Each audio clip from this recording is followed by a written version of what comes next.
Welcome to the first meeting, public information meeting on the Crego Farm Development Project. I'm Claude Sykes, Town Supervisor. With me here to my left is Planning Board Chairman Anthony, better known as Tony Geis. We're here representing the town tonight. On the lower level here, representing Rolex, the developer, is Brandon Jacobson here in the center. Mike Fogel to his left. Town wishes these meetings could have been in person, but with COVID-19 restriction, that's not possible. As the project review progresses at some point in the future, it may be appropriate for an additional public information meetings to present updates. I want to thank those who have contacted the town with their thoughts, comments, questions, and please continue to do so. Those can be sent in to clerk@townofvanburen.com. clerk@townofvanburen.com. If any of you have trouble tonight with the chat portion of Zoom, get your questions or comments in, you can send those in to the clerk@townofvanburen.com. I want to start out by saying that the court of public opinion has no bearing on whether or not the town board or the planning board takes up this project for review. We have no choice in the matter. We are required to do so, or we could be subjecting the town to lawsuits. This is not a town project. It is a landowner and a developer who are seeking to see if the property in question can in fact be developed within the town's codes and within other parameters set by outside agencies. Public outcry is not something we can consider to deny due process.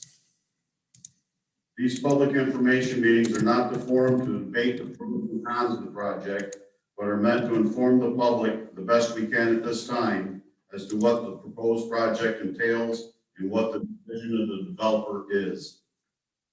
Public hearings will be held later on in the process of reviewing the project. It's time for public comments either for or against the project.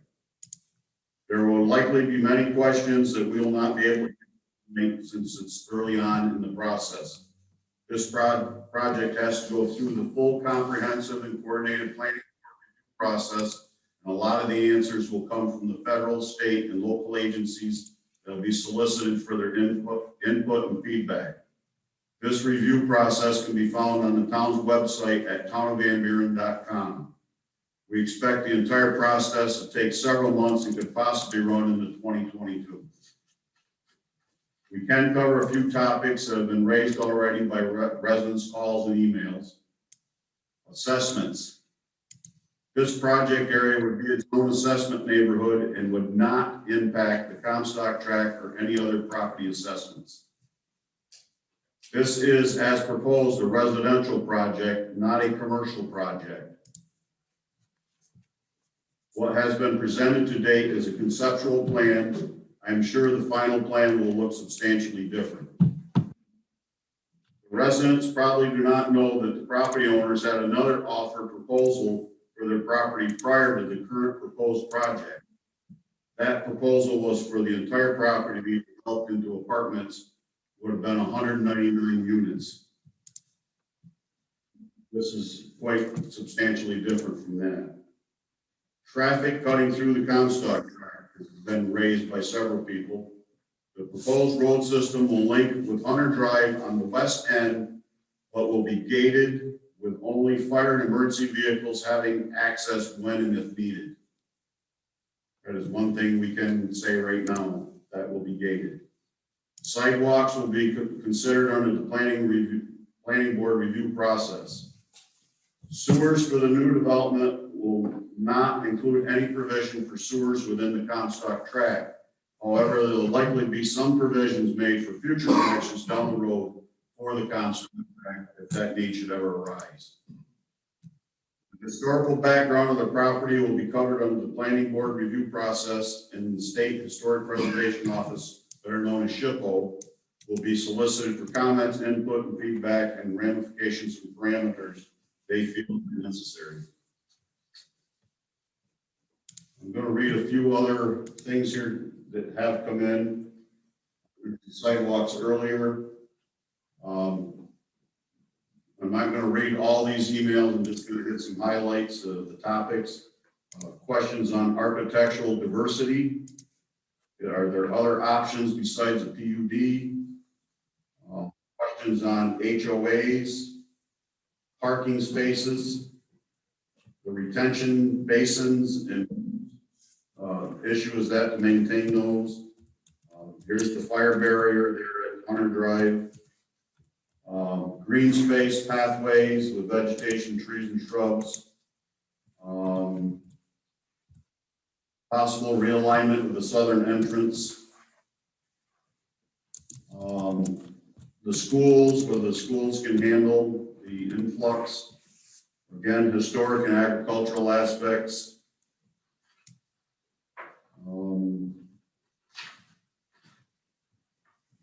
People would like to know how and where traffic will be diverted. Will eminent domain be required to bear the increase of traffic and where? How will fire and rescue be affected? How will you avoid running your traffic through the peaceful, small 3-street neighborhood on Hunter Road? That's already been answered with the fire barrier gate. Another one, how will traffic exit will be on Tappan Street? We really don't know. People's driving patterns will be. How will that affect speed and traffic? And in that area, they already deal with the school and the fire department traffic. Another one was, will there be a local park, play, or green area for the children? And a suggestion was a buffer zone at the rear of the Comstock properties before the new homes start in the new development. Also, there's been questions on whether people would be able to buy lots and leave them vacant so it wouldn't block their view up the river from Comstock tract properties. Who will maintain the High Line right-of-ways? Those are just a few of the questions that have come in. Like I said, a lot of those will be answered by outside agencies outside of the town of Van Buren that be solicited. If you go on our website, you will see that some of those agencies will be SHPO, as mentioned earlier, New York State DEC, New York State Canal Corporation, New York State DOT, Onondaga County DOT, Village of Baldwinsville, U.S. Army Corps of Engineers, Baldwinsville Central School District, and there may be a couple more that crop up during the process. So getting back to tonight's meeting here, questions will be submitted through the chat feature on your Zoom. If there's time at the end, additional time for additional comments, questions will be allotted. We ask that people submitting questions and comments do not ask repetitive questions or make repetitive comments. The duration of this meeting will be to 9 p.m., at which time we'll stop, unless we're done before that. If you plan to submit questions or comments, please state your name and address. The questions or comments will not be asked if we don't have your name and address. And the next meeting will be on Thursday, 2 days from now, March 25th at 7 p.m. via Zoom. And that link information is found on the town website, townofvanburen.com. And with that, I think the planning board chairman, Mr. Geis, would like to do things. Yes, good evening. I'm Tony Geis. I'm chair of the Town of Van Buren Zoning and Planning Board. The board is a 7-member board. The board has received a referral on this project from the town board for our board to evaluate and recommend back to the town board. At our last board meeting, there was a brief presentation by the developer. The developer has requested a zone change from properly currently zoned R40 to PUD. By definition, R40 is a residential district, which is viewed as a transitional district from agricultural to residential. It allows for only one principal use of a lot. R40 is not only residential, but allows for many other uses as listed in the town's zoning regulations. The purpose of a planned unit development, or PUD, is to permit the establishment of areas in which diverse uses may be brought together in a compatible and unified plan of development, which shall be in the interest of the general welfare of the public. The PUD is intended to promote site design and land use flexibility not feasible in other zoning districts. The Zoning and Planning Board will most likely be forming a subcommittee to review this project. There are many items to review and evaluate for this project and many agencies to contact and coordinate as part of the board's review. Thank you. Okay, with that, we'll open it up for questions, comments. Jason, the town engineer, is the one manning the Zoom operation here tonight. As they come in on the chat box, he will read them off, and then the appropriate people will respond to the question or comment. So anyone wishing to begin, please do so. All right, hold on a second here. All right, so we have questions. Our first question was from Mary Hendel on Division Street. She's got a question about how traffic impact on Tappan Street and Downer Street. And then there's another question down here about traffic as well.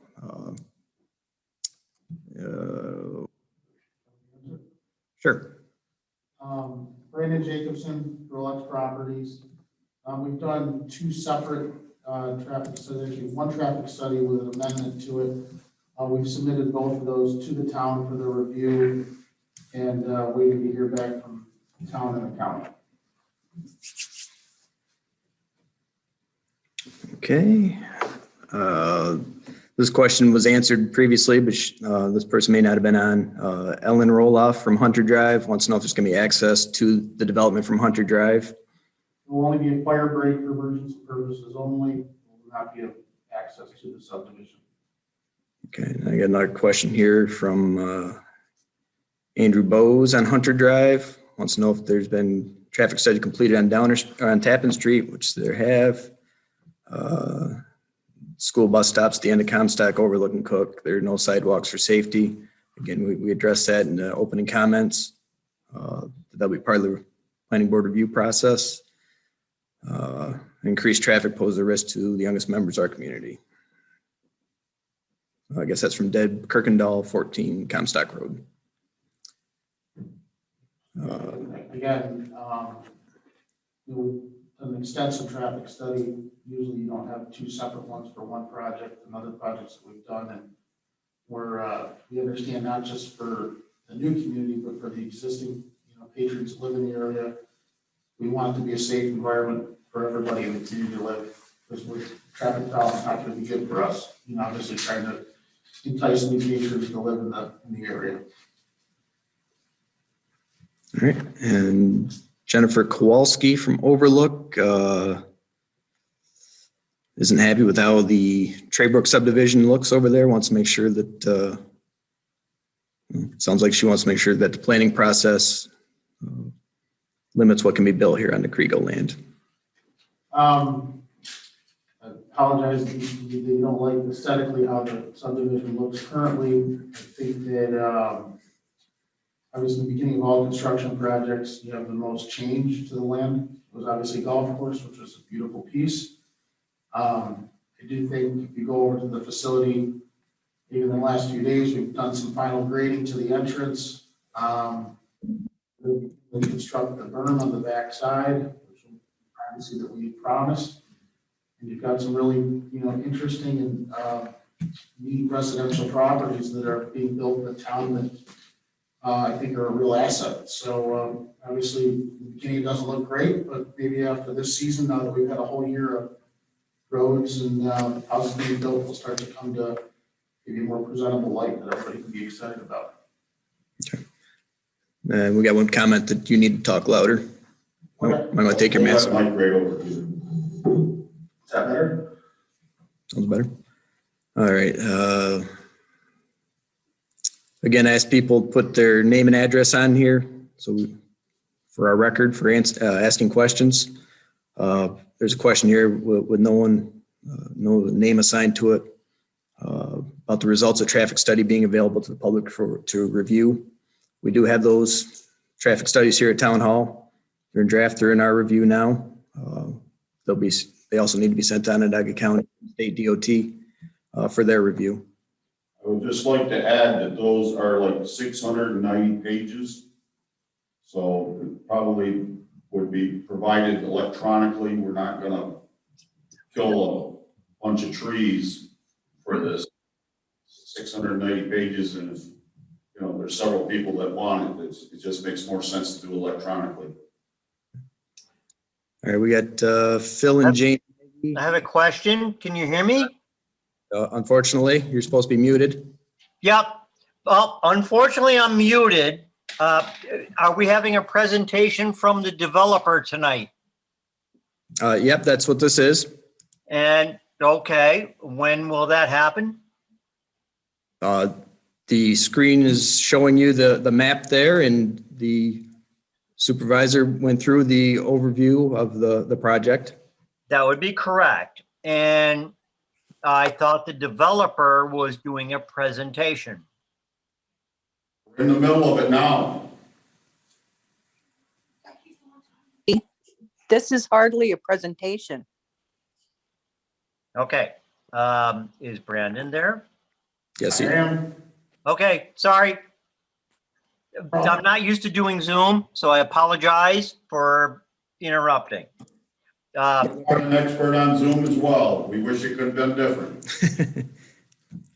Okay, we got Phil and Jane Nagy from Cook Drive looking for a definition of PUD.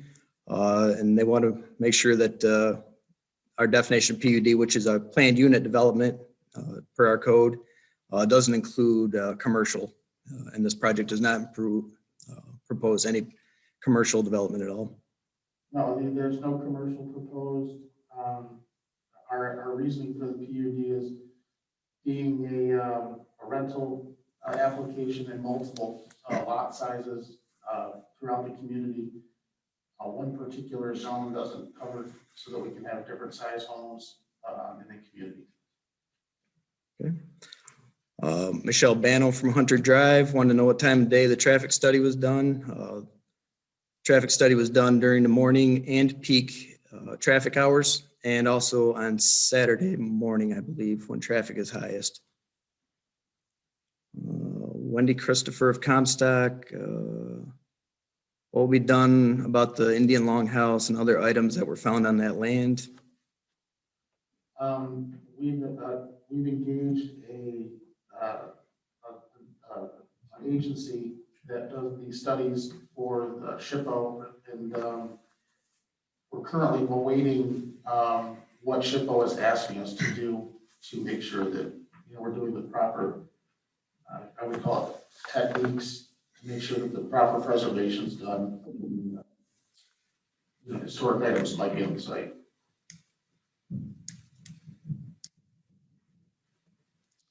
Okay. Jennifer Kowalski wants to know what is being done about apartments being built. No one wants them crowded into the area. Also, will there be certain size lots designated for each home to prevent overcrowding? Again, being in the real estate business at multiple different levels, from a brokerage standpoint, home building and material supply level, I think it's a good question to ask, because I hear this a lot, that apartments aren't wanted.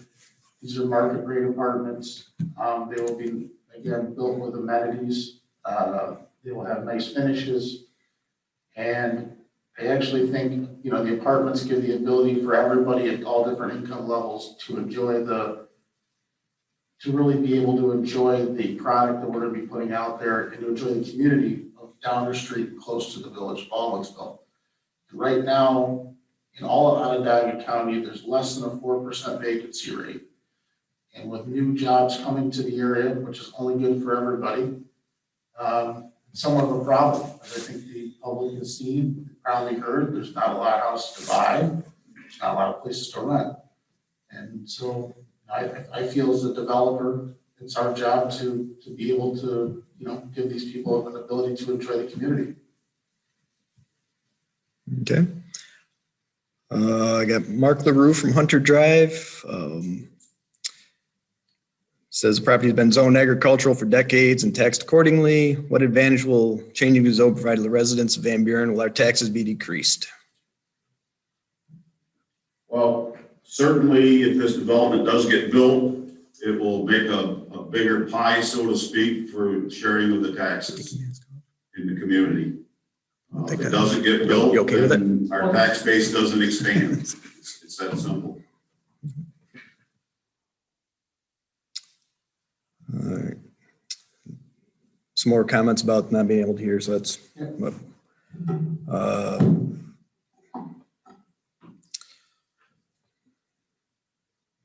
There's a question here. Why is the 8-acre property being sold for $300? Several local people would pay much more than that for that property. I don't know where you got your information from. We had that property appraised at $44,000. The purchase offer on it is $130,000. So I know there's a lot of misinformation out there and a lot of various subjects on this whole project. And I would just caution people to call town hall or email town hall so they can get the correct information. Okay, I got a question from Jim Ruddick. What type of consideration for public access to the river has been considered in this project? Is there potential for a public area between lots 38 and 58? Previous project, the planning board was requested a tree be provided by the developer on every lot. Any public access would have to be a town park, and the town currently is not looking at having the town park separate from its major park that they already have. But that will be looked at as part of the planning review. Wendy Christopher of Comstock wants to know how many Section 8 apartments there will be. 0.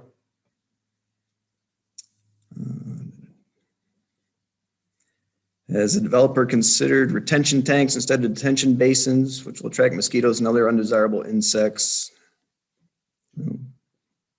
We haven't gone through a full engineering review. The stormwater facility green spaces that we proposed were, again, just starting from a broad idea of what we see for a vision of this project. It could change and probably will change. In other projects that my partner's been affiliated with, we've done these green spaces to give more privacy, and we were hoping that we'd be able to, if we can avoid a wet pond, we probably would like to as well. It's less site work, but at this time, we just don't have enough engineering data yet to be able to determine exactly what the stormwater facilities will be. Okay. And Jennifer Kowalski would like a town answer to about departments being required and if there's certain size lots designated for each home to prevent overcrowding. And I think that has to do with the R15 zoning, Right. the lot sizes. Now, the way the preliminary layout is like 16,000 square foot lots. Our R15 district would be require a minimum of 15,000 square feet. The Comstock area is an R10, which is 10,000 square feet. So we're looking at maybe an R15 plus a little bit bigger area as we're seeing the proposal coming at us. But again, this would be up for review, and there may be even some bigger lots on prime areas, but we haven't been able to work that through yet with the developer. I know that some people have asked, why are these apartments needed and why are they needed in this proposal? Brandon, if you could address that, I think you touched on it, but maybe expound a little more. Again, so, when you're building an apartment project, there's extensive market studies that are done. It's obviously a big capital constraint for anybody to build. It's very expensive. But if you look through the county right now, it's less than a 5% vacancy. That's throughout the entire county of Onondaga. And it's a really strong statement because, you know, in other places nationally, it's not the case.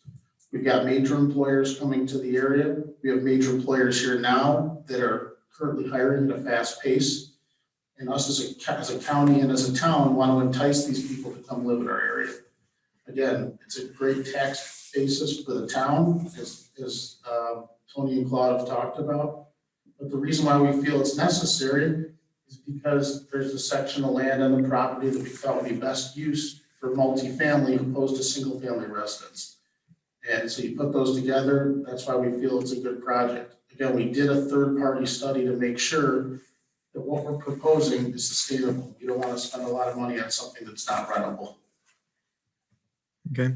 And if you could touch on the, your hiring of the archaeologist again. Apparently the answer was muffled. And so. Yeah, so we've hired a company to come out, and they're going to be looking into, or kind of working with SHPO to see what they're going to ask us to do as far as looking into the site. You know, obviously there was some tests done years ago, and there was some stuff found on the site from an old community that was there, you know, some 500 years ago. So whatever the SHPO agency is requesting, we will cooperate with and do as much testing as possible to make sure that everybody's comfortable with what we're proposing to build. Okay, and then we got Sean and Amy Stewart on Crego Road, commenting that our code book says a PUD can include a bunch of commercial uses. If the zone change occurs, we'll have the opportunity to implement any of these in addition to your plan. Right now, there are no commercial uses being proposed in this plan. We're looking at residential uses, residential lots, and the apartments are being proposed. No commercial is being proposed. And it wasn't part of the application that we're acting on either, I don't believe. It was all residential. It's all residential. Right.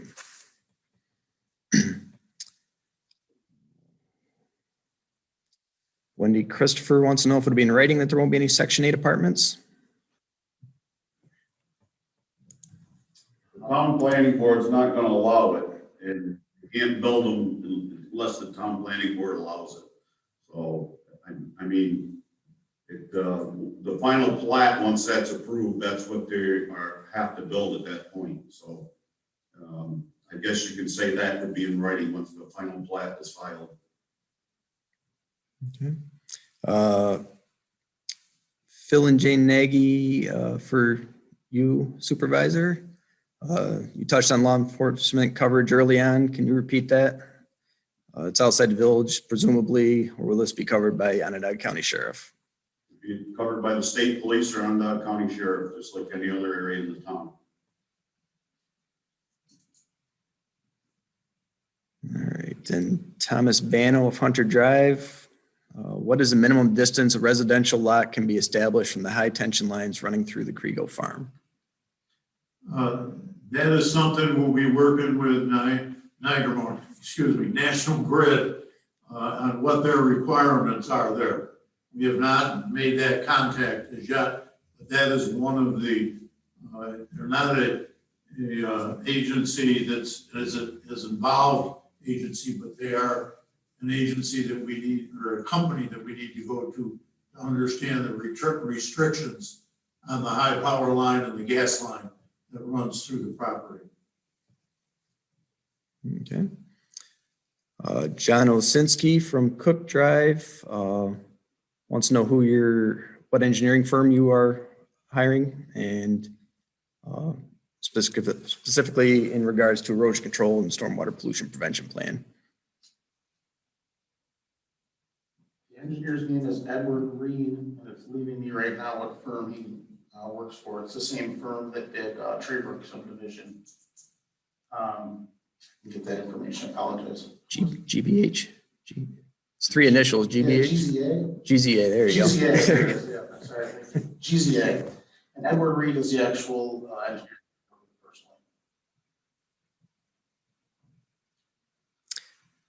Okay, and from Mark LaRue, Once we are living here now and paying our taxes and everything works, this development will increase demands on services, which typically increases taxes. What incentive do town residents have to approve? What incentives do town residents have to approve a zoning change? That reads strange. I'm not sure what the.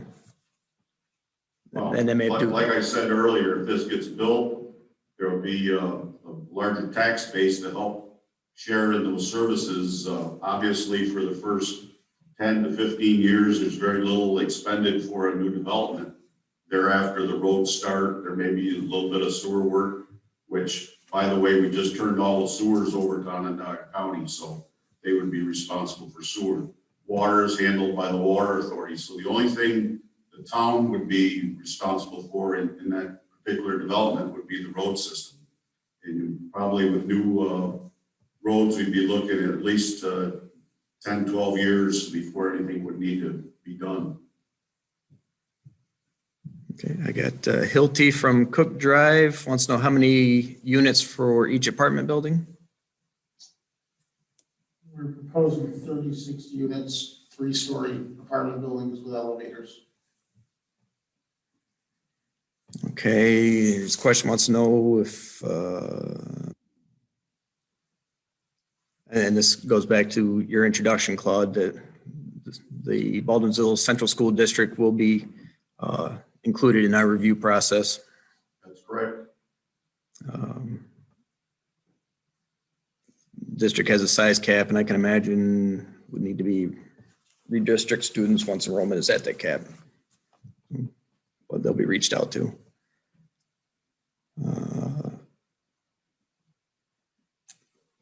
Let's see, John Osinski from Cook Drive. What are the differences in residential lot sizes between the PUD and an R zoning?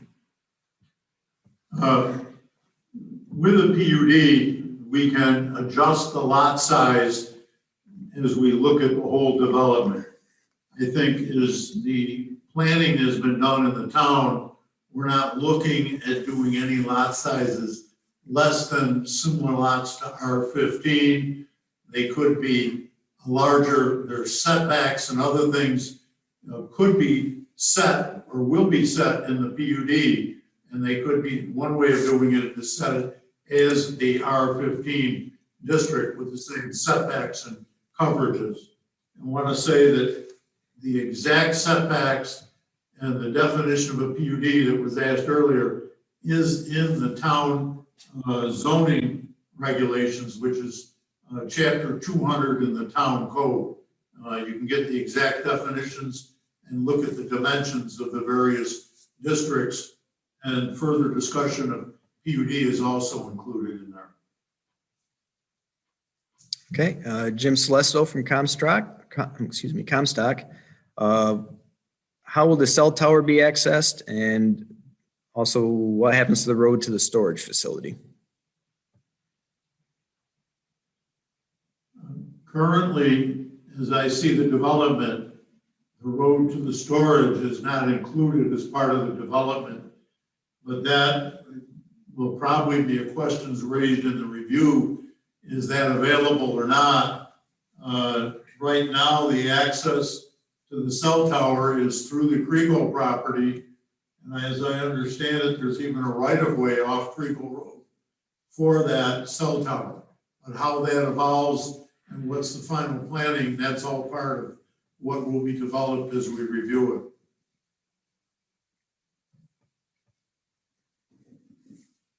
it. Okay.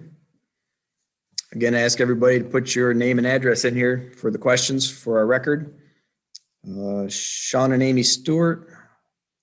My question is, if you receive a zone change to a PUD, will you have the authority to make changes to your plan based on the code enforcement book, commercial properties, etc.? I would also like to add that the artifacts uncovered on this land are over thousands of years old, not 500 years old. The board is aware of the historical significance of this property.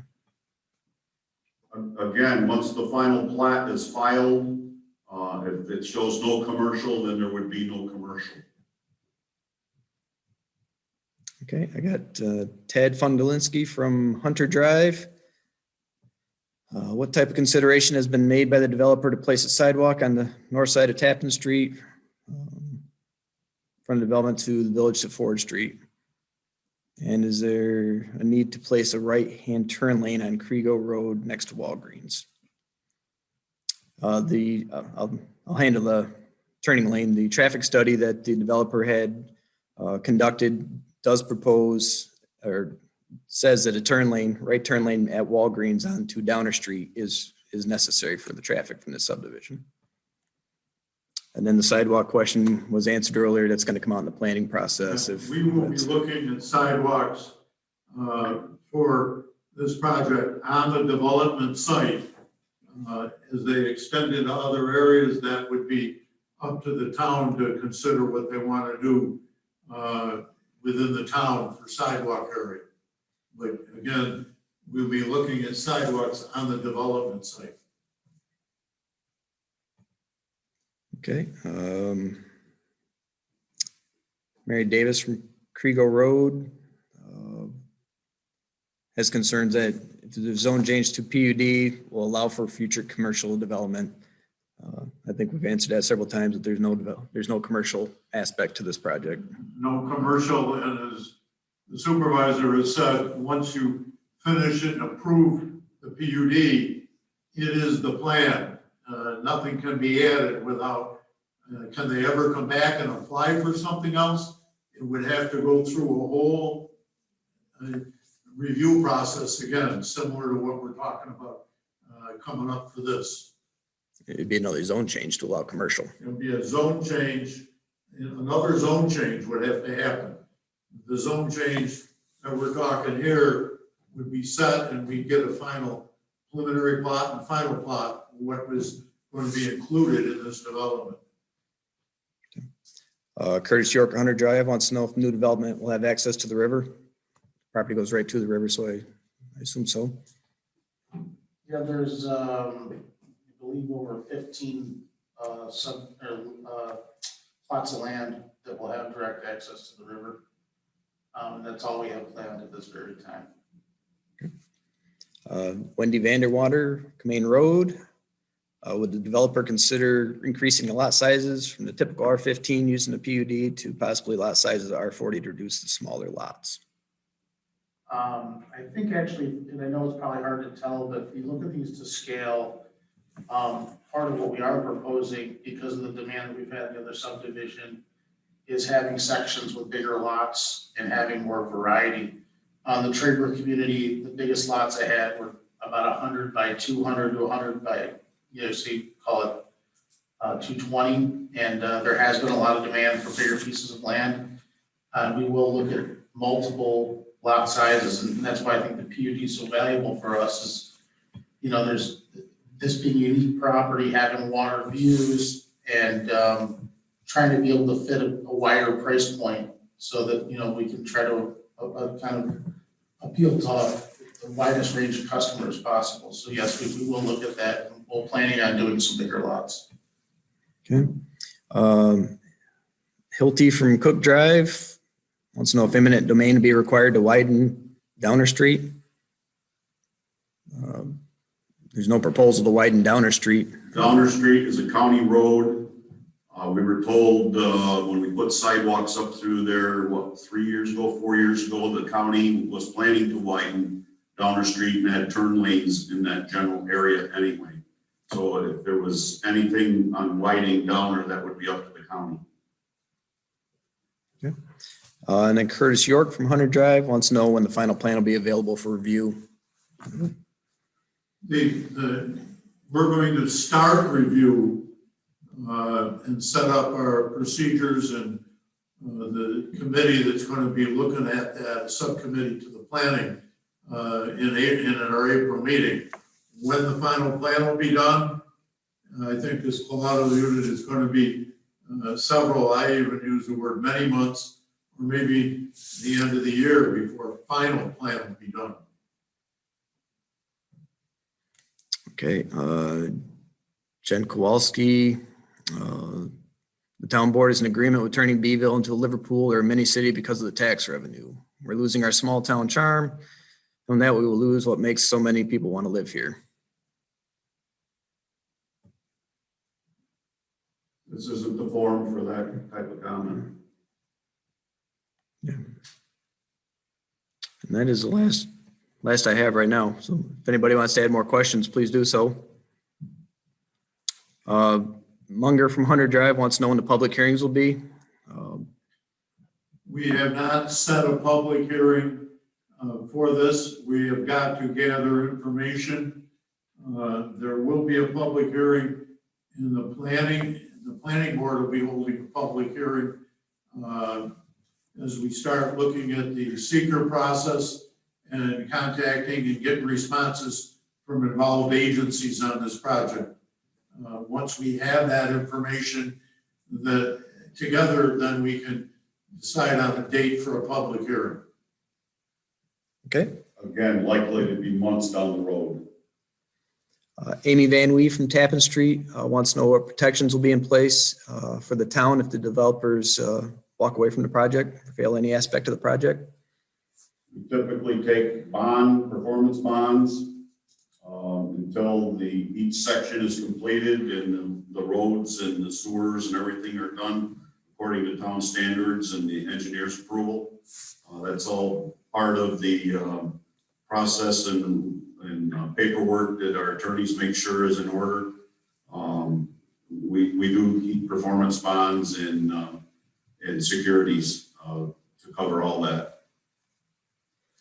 Okay, we got Jim Celesto from Comstock. Will the developer be the sole home builder? And will the current homeowners in the Comstock tract be allowed to purchase land that is next to their property, and at what value? Our intention is to be the only home builder, and I'm sure we would entertain offers to buy land. I can't really comment on pricing at this point because I don't know how many lots. There's just a lot of questions still to be answered with the subdivision. Okay. Phil and Jane Nagy have questions on why a PUD is required, and that's going to come out in the planning process. I don't know if anyone wants to touch on that again. I'm sorry. Why the PUD that process again?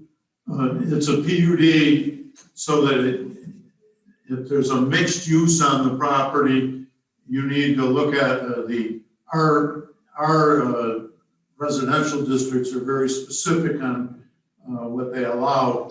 PUD we can allow a mixed use of lots and apartments in it. So this is what we're looking here. The developer is proposing a mixed use, therefore the PUD is the way to go, and we're able to set up the restrictions on that PUD as we review it. I would also like to comment that, working in other townships that don't have PUDs, I think the proof at the Traybrook subdivision speaks volumes for the effectiveness.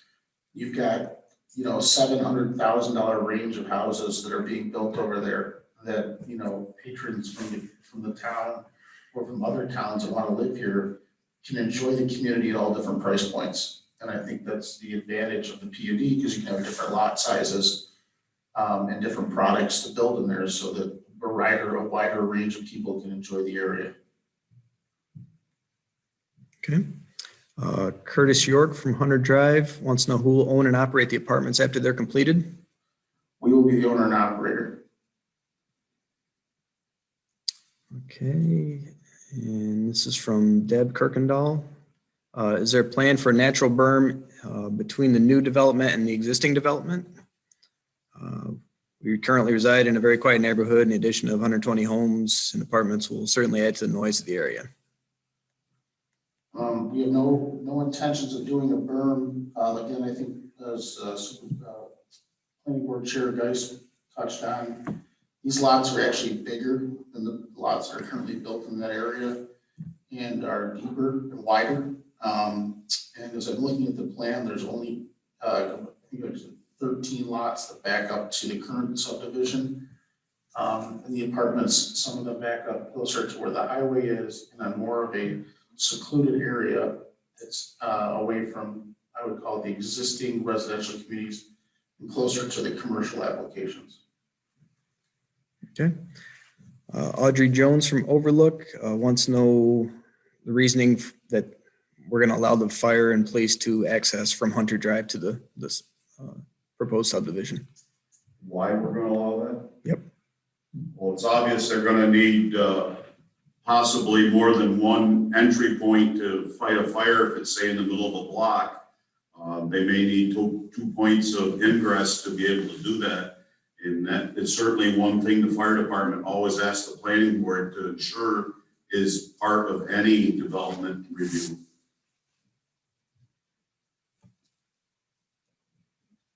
Okay, and then I believe this is from Phil Nagy again. If apartments are included, then it must be PUD. Yes, the apartments are included in the current proposal for the PUD. Okay, and someone who didn't put their name and address, but I'll go ahead with this question. Tony, can you go over the planning board process and the secret process? Yes. We have, the town board has received the seeker and forwarded to the planning board. We will be reviewing the seeker document and then looking at, and I believe the town has already come up with a list of involved agencies that we're going to go out and contact, and they range, the obvious ones being DEC, the canal, DOT, both state and county, and we'd be going to the Corps of Engineers. We'd be looking at, as I pointed out earlier, the National Grid to talk to them.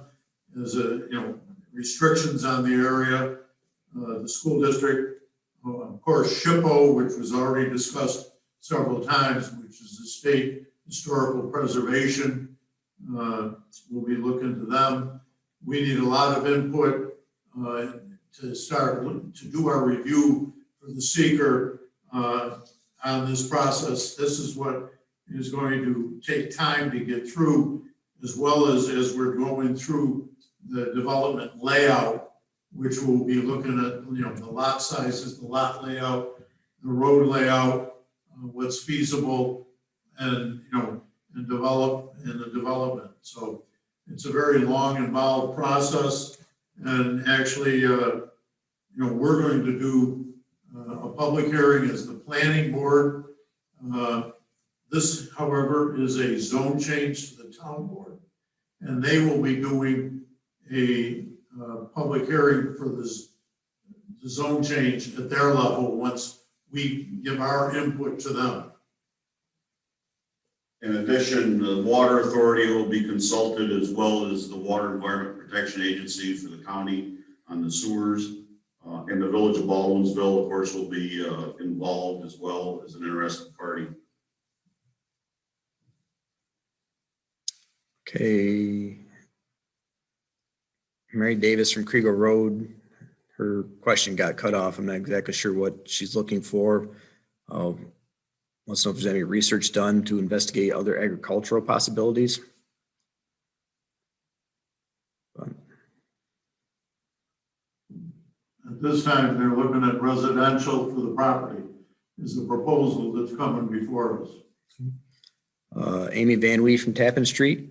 Is this project going to be an HOA and need Attorney General approval?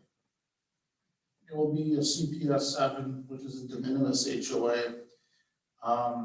As developers, we take on the responsibility of the stormwater facilities, and obviously the patrons of the community will then be responsible for them after the community is up and built.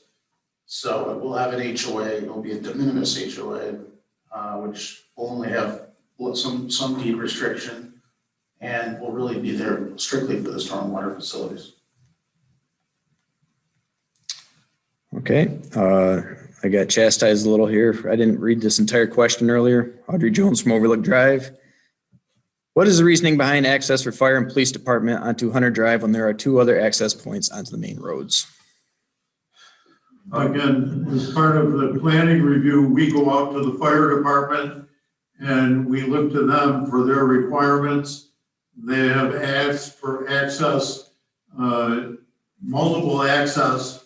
In the past, we have not gone to them as yet, so we're going to be very interested in what their comment is concerning that. They come back with a number of access and also look at the street layout, the turning radiuses, and the ability of them to get their fire trucks in and around the site. So we got to, get their review to determine that. And it also allows another access to the Comstock track. Yes, it would also allow, that very point. Yeah, it also would allow another access to the back of the Comstock track going the other way. Okay, we got John Osinski from Cook Drive. Will the developer be seeking connection to county sewers, or will each home have septic? If the developer is to seek sewer connection, will the town pursue sewer for existing residents? It was spoken to earlier. We just turned all the sewers in the town over to Onondaga County, wet. With this project, there will be no inclusion of the Comstock track. There will be provisions left, stubs off manholes, probably for possible future use of the Comstock track should that area desire to become a sewer district and want to connect at some point down the road. But no, there's nothing intended right now to bring in the Comstock track for sewers. And yes, they will be connected to the county sewer system.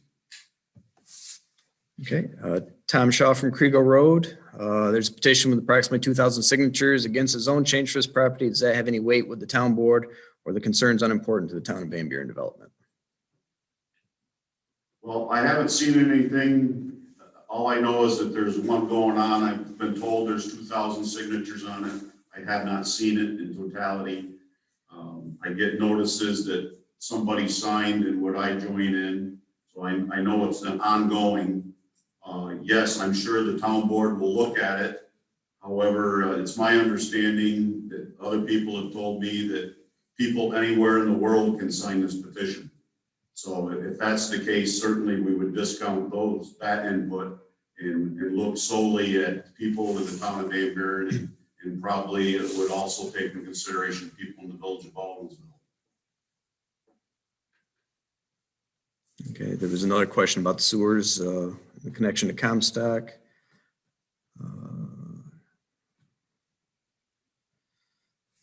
Michael Bano from Under Drive. Is the sole reason the developer cannot work with the R40 zone change solely for profit? Is that a comment or a question? It's a question. I'll take an R40 zone change is 40,000 square foot lots. That is as I defined in the beginning, what the R40 is, residential development transition to go to further residential. These lots right now are 16,000 square feet. They could be larger, maybe not all larger, but R40 is just about, if you look at it, is about 1 acre lots. The proposal now will look, right now is for smaller, closer to R15 lots is what the proposal that's coming before us. You want to remember when that area was zoned R40, there was no county water up there yet. The Comstock tract had village water with undersized mains and stuff. And since that was zoned that R40, the county water authority has put larger lines up into that area that does away with the need for wells or anything. And so the lots can be downsized, and now public sewer is available there too, with the transmission line coming down from the Harbor Heights that the county installed probably 15, 16 years ago now. Okay. From the Nagy's, with more people come more crime. Has there been any crime study reports done? Crime study reports. I haven't considered or crime studies at this time. I don't know that we could talk to the state police or the county police and ask them. We can certainly add the sheriff's department to the list of agencies we'd be contacted. All right. Hilty from Cook Drive, why don't the elected officials say no to the zone change if that's what the people want? This goes back to your due process comment earlier, Claude, I believe.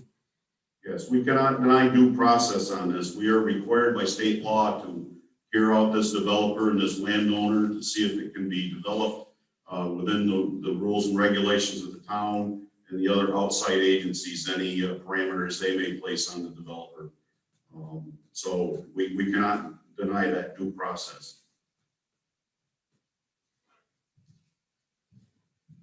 Okay, Mary Davis from Crego Road. Wants to mention the massive detail of what the sewer system loan will entail. The sewer would probably go down and connect into the main line that runs parallel to Downer Street. That's the available sewer connection that they'd be going to look at. And as the supervisor stated, the sewers would service this development and have, would be sized accordingly capacity-wise to be able to take additional flow from the Comstock area sometime in the future if it's ever requested. Okay. Thomas Bano wants to know what year the Crego Farm was rezoned to R40. I think we found it was 1992. All right, Mary Davis from Crego Road. This is for you, Brandon. Can you mention what the average home price would be at this time? I would anticipate your average home price will be between 375 and 500,000. Okay, and that's the last question I have on here. So if anybody else has questions, please type them in.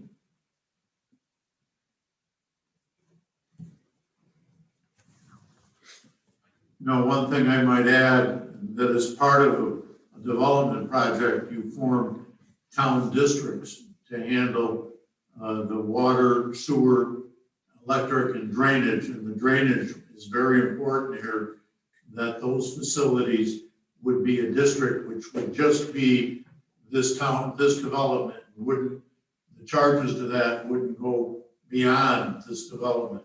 In other words, wouldn't go into the Comstock area. Also be a lighting district. Lighting district.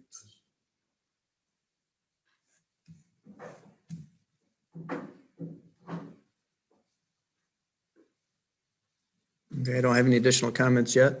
I'll give a few more minutes here.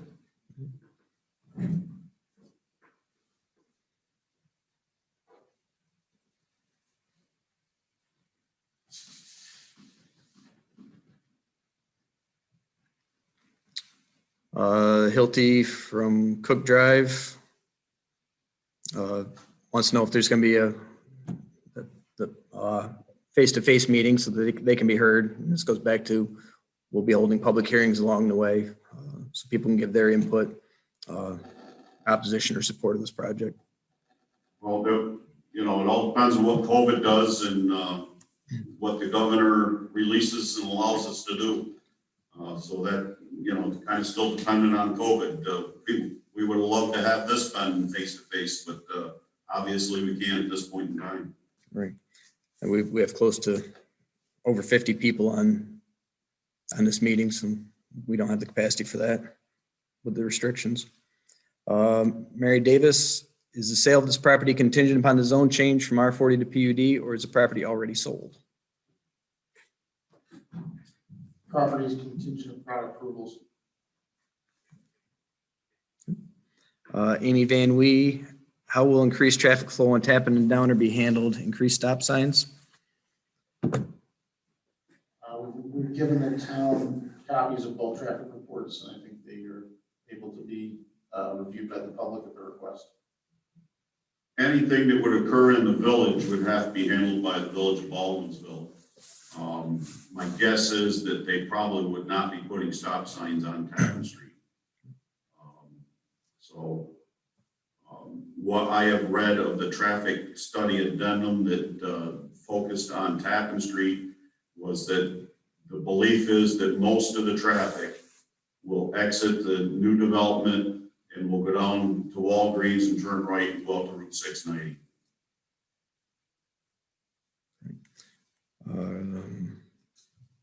Curtis York, there's a proposed right-of-way on lots 95 through 101 along with Dale Bear driveway. That proposed right-of-way be lost if approved. Curtis York. Is that the one that goes between the barns? No, that's the Dale Bear driveway. The Dale Bear Drive to the storage units. That's there again, that's off the project site. Developer is gonna try, I guess, to talk to the owner of that and see if something could be done there that would be advantageous to all involved.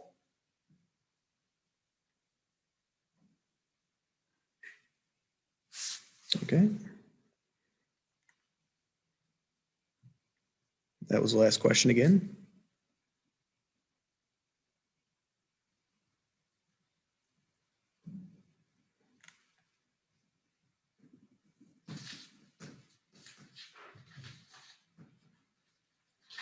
So I think we covered a lot of ground here tonight. We'll be doing this again in 2 days. So everybody can check back Give in. people some time to do some more thinking about it, and they can ask again on Thursday night.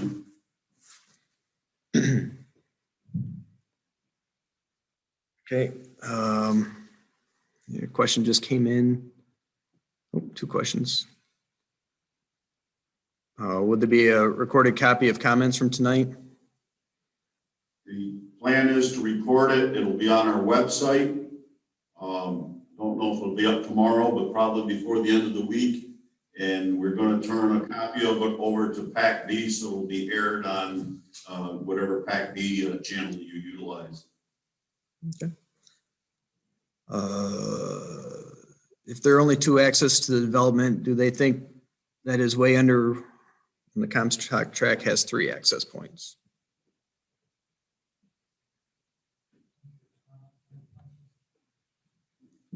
As far as access goes, we'll be reviewing that, especially with the fire department, for access to the track. Okay. This person didn't hear the answer about whether the property was sold or not yet. No, the property is currently contingent upon the approvals prior to purchase. Ellen Roloff from Hunter Drive. To answer your question, that is 690 that's running up the left side of the drawing. That is.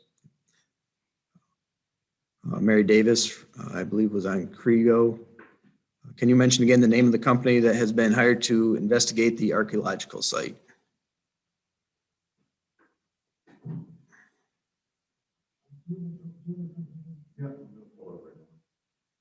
Just a second, we'll answer that question.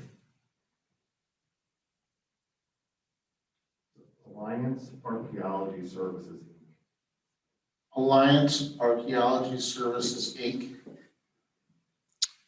Okay, and then Mark LaRue from Hunter Drive. The discussion was helpful, was hoping for a presentation of exactly what is proposed at the beginning of the meeting to help us better understand the project scope. So, if you want to say how many. Yeah, I mean, so when we recently purchased the old Seneca Golf Course a few years ago, we had spent over a year getting our approvals because we were trying to better understand the marketplace. And fortunately for us, we've had some really good success over there, and we've seen some areas where we can improve upon and some areas that we feel there's more demand. And you know, Van Buren's a great place to live. It's got great school districts, lots of amenities. This particular property, as well as our other one, have great highway access. And we just feel very strongly that this would be a great place to have new patrons that are moving to the area from the new employment opportunities that are coming to Onondaga County to congregate and raise their families. So we, I think one thing we will try to do in this community different from the Tribrook is we will have a bigger array of lot sizes that will give different price points. Obviously in the Tribrook community, we also have a townhome section that we haven't started yet, that we are not proposing in here. We do have obviously a rental component because we feel that it's a nice area, again, with all the commercial amenities that are right close to this area, to Crego Farm. It would be a great place for people that would be able to use those commercial amenities as well as travel on the highway because they're so close to the highway access. As far as the presentation, what you see on the whiteboard there with the concept plan is all we've been given to date, and that's all the planning board's seen to date. There's not a whole lot more that we could present other than what calls and emails and such that have come into town hall, and what phone calls have generated. So there's not a lot for a formal presentation other than what you see there with the concept plan, which will likely look quite different with the final product, my guess is.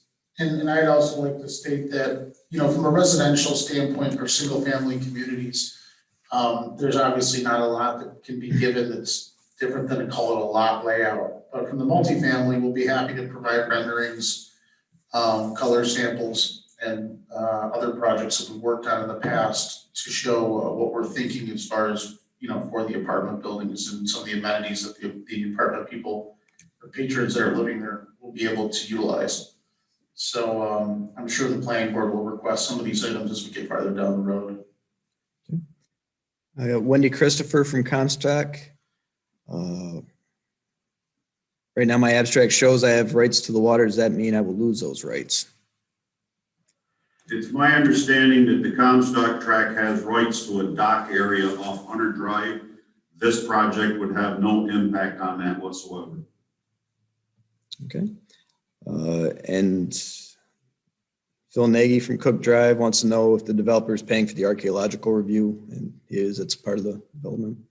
Yep, as a developer, we pay for just about everything. So traffic study, archaeological review, sewers, roads, stormwater.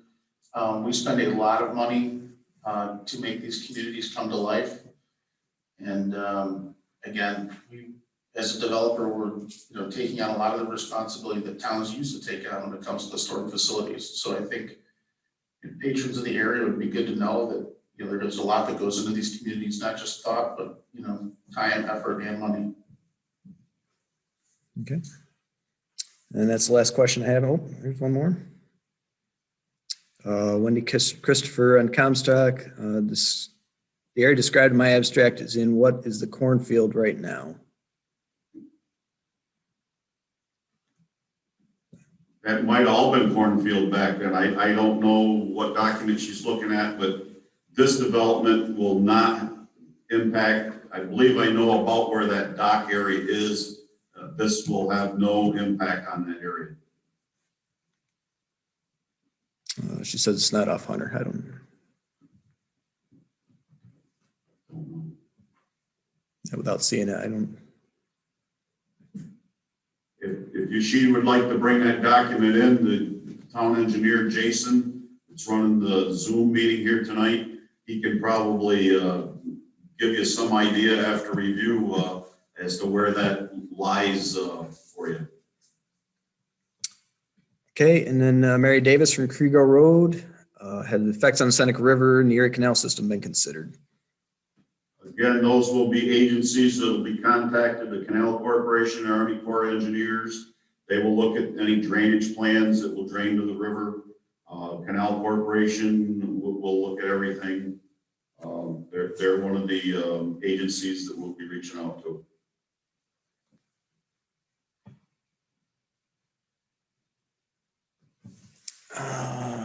Will Lot 9 be considered part of the Comstock track as it only has access via Hunter Drive? Deb Kirkendall, Comstock. Lot number 9. Correct. Yes, that one would access off Hunter. The way it's shown on this plan. It's it's 100 and I think it's 120 feet wide by 180 or 200 feet deep. Okay. Mary Davis from Crego Road. If approved, what will be the time frame to complete the project? We will be doing the project in phases like any other community that we've worked on in the past. We would probably try to develop somewhere around 20 to 30 lots at a time. And we would anticipate probably trying to do the multifamily in the beginning of the project. Just because most of the time it takes the most upfront development work, and we want to do that prior to disturbing the patrons when they're living there.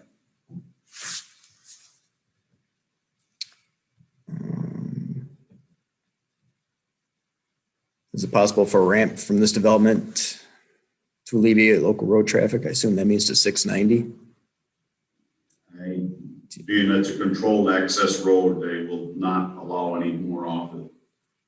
By way of edification, the Downer Street corridor study that was completed in 2008 slated those interchanges there on Downer Street to fail in 2015, I believe it was. We are now in 2021 and New York State DOT does not even have those interchanges on the drawing board yet. We have asked Assemblyman Mangarelli to try to speed that process up to get those signalized. I'm sure you're all aware of the amount of time you can sit, especially getting off as you're traveling north on or west on 690. You can sit there for quite a while. But that's all up to DOT. They're in failure now. It certainly is needed now, even before this project is built. So it's something DOT needs to get on the stick and get it taken care of. Okay, and this goes back to the lot 9 again, whether it's going to be considered part of the Crego Farm community or part of the Comstock track. I believe the answer is part of the Crego Farm community. But it will access Hunter Drive. It would be considered part of our community, but the direct access will be up 100 Drive. Okay. Right now, Brolex is proposing housing and apartments, but hasn't got any drawings to show what they are proposed. Well, what's on your screen is what is currently before the town, the road system and the lots that are shown there, and then the apartment complex up against 690. But, and then the end of this question here is everything is up in the air until studies are done. When we get the studies back from the involved agencies, this plan will probably change. It will probably look much different as was mentioned earlier than this.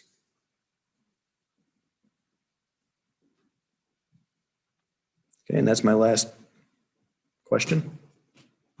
Okay, we'll wait a couple more minutes. If there's anybody that comes up with another question or comment, looks like we'll be closing earlier than 9 o'clock if there's no other questions. Okay. And then there was just clarification, the apartments are not subsidized housing. They're market rate apartments. Okay. And then we have Munger from Hunter Drive. Has a DEC been asked to participate? They have not been asked as yet. They will definitely be asked to participate in this project, especially regarding the sewer and any effect that they may have on from the river. Storm sewer. Okay. And then Hilty from Cook Drive, where can we get a complete list of the agencies? I think that may be on our website already. Yes, that's on the town website at townofvanburen.com. There's probably Aqua, the water authority needs to be added, WEP, which is the county sewers, National Grid, and the county sheriffs would need to be added to that list. I think there's, I don't know, 8, 10 on the thing on the website, and you add those 4 at one company and 3 other agencies. That's why we say by the time all these agencies respond to the solicitations from them, it's going to be several months down the road before we hear from all of them. Okay, that was the last question again.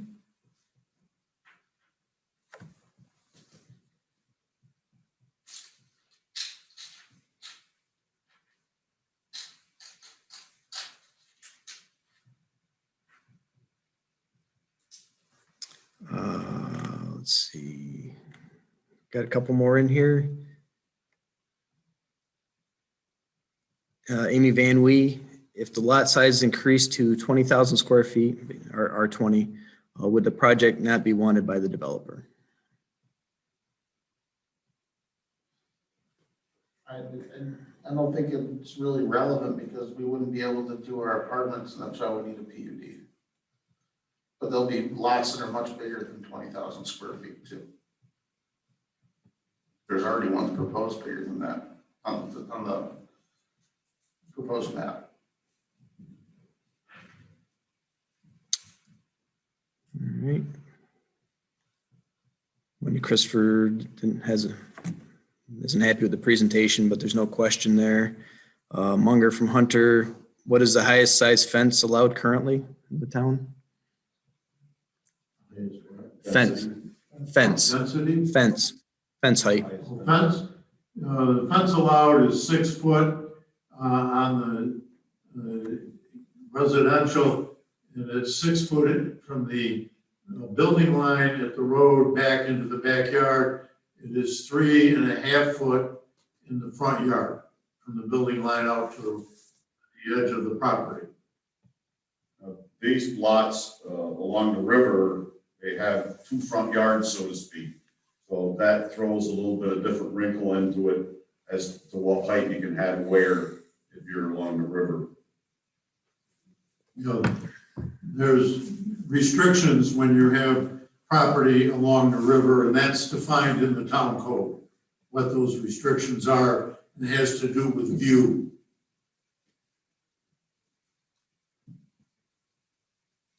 That is the last question I have.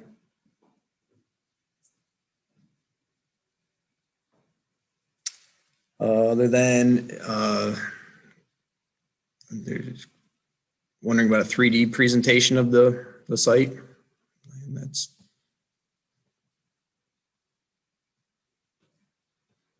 not common. no, and I believe Brandon said earlier that as far as the apartment buildings go, they'll supply renderings of those. And then I think probably if you want to see what the houses are going to look like, you can go over to Traybrook. Yeah, and we'll provide renderings and samples of products that we're using in different projects that we're doing in the county. One in North Syracuse, one in Cicero. And as far as the houses go, if you go over to Traybrook, you'll see a really nice mixture of different homes with different styles, different price points. Again, on the presentation, I know people apparently thought this was going to be something different than it has been tonight. What you see there on the whiteboard with the concept plan is all we have to date. So that's all we really had to present. You know, we wanted to get the information out there tonight to stop the misinformation that's going around, like selling the 8 acres for $300 and it's going to connect at Hunter Drive and all that new traffic is going to go through the Comstock track. We wanted it to alleviate that misinformation by trying to get out what we know to date. A lot of stuff will be uncovered and come to light once the planning board gets into the process. And we will try to keep people briefed on what the planning board is doing. You can always look at the planning board minutes on the town's website as well under the planning board. This is the best we could do tonight and be the same thing again Thursday night. So we're not going to have really any more information Thursday night than we do tonight. So if you were expecting something other than what was presented tonight, I'm sorry, this is all we had. So that's where we are at this point in the project. Again, I would say from a developer standpoint, until we get involved with the other agencies and know what we can and can't do, we can't spend enough money, or we can't spend monies, I would say, providing what we hope to build. We need to know what we can build. Okay, and then Mary Davis, I believe was on Crego Road. There are 2 historic homes located right in the center of this project. Are there any plans to protect their integrity? What is the developer's architectural interest and style? We will have certain deed restrictions like we did in Traybrook, where we don't allow, for example, chain link fences, above ground pools. We will ultimately have architectural approval of all the houses that are built there. But we won't have one style or uniformity that we're trying to maintain. Then there was a comment that corner lots have 2 front yards as well, which affect fence heights. And then there's a question, I believe from Hilty again. Will we be able to see your model? I'm not sure if this, the building renderings, if it pertains to that, those will be, when we have them, will be available to view here at Town Hall. Okay, and the Yorks on Hunter Drive, has there been consideration for decorative entrances to development from Tappan, or will lots 1, 101, 124 be directly on Tappan and Crego? Decorative entrances, that's up to. Yeah, really, again, we haven't gotten that far, gotten that deep into the development yet, because we don't know exactly what we can and can't build. Okay, Wendy Christopher. Hope to do more to keep everyone in the loop and keep everything very public. I think we went over that earlier, that we've got the process on the website. It's going through. We'll hold information meetings to keep people up to date. Keep your eye on our website and the messenger. And We're trying to be as transparent as we can. We didn't have to have these 2 informational meetings, but we felt it was necessary, like I said, to stop some misinformation and to let people get the first look at the developer's vision. Although, like I say, the concept plan has been presented, will likely look very different once the final product and all the agencies have their input. okay, and then Mark LaRue on Hunter suggests we reschedule another Zoom meeting when we have a more formal presentation to be provided. And I think we talked about that earlier. As we move along, things progress, we may do another one of these farther down the line when a more defined plan comes together. We get some agency feedback. And if the COVID thing eases up and restrictions ease up, maybe we can have it in person. We don't know. We'll have to see how far down the road that is and what the restrictions are at the time.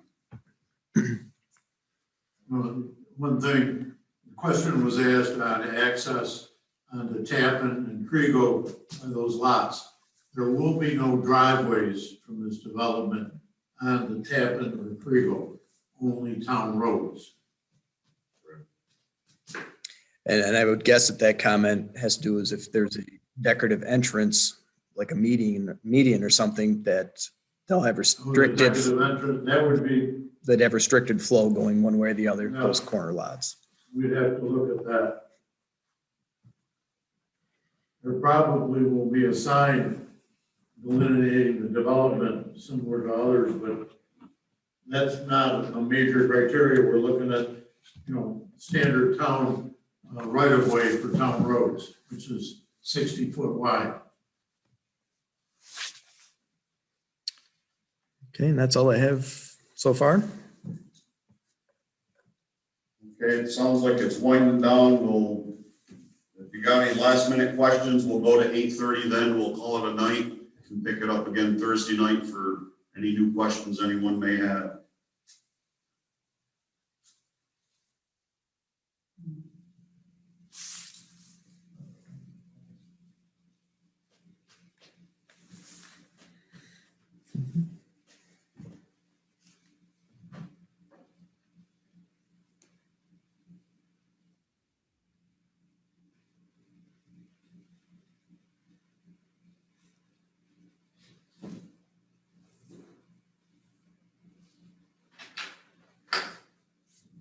If anybody has any additional questions, please type them in. We'll get them answered for you.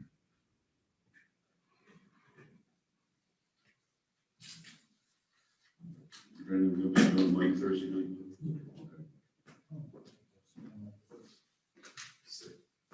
Might just be right at.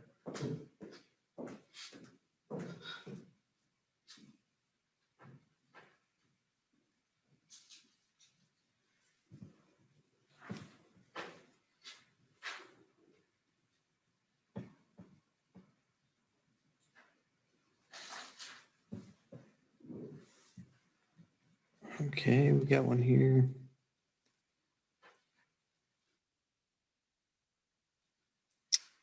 This question was asked several times. I guess it's worth reiterating the answer.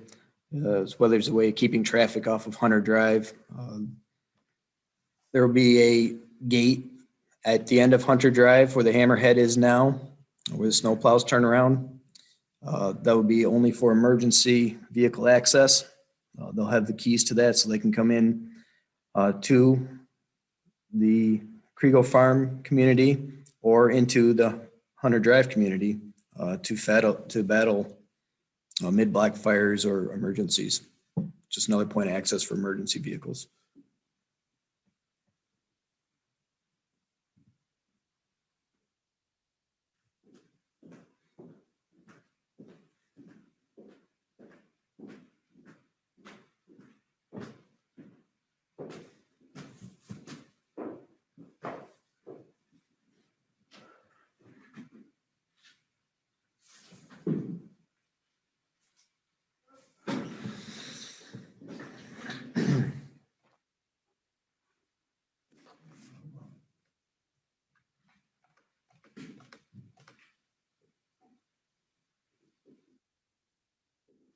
Is that them signing off?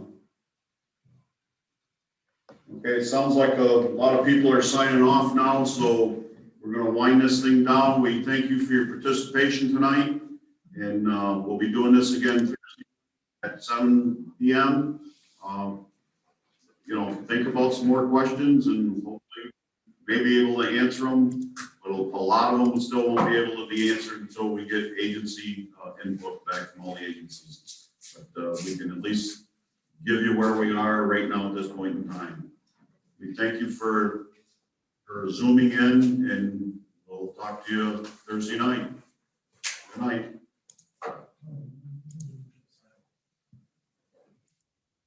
Sign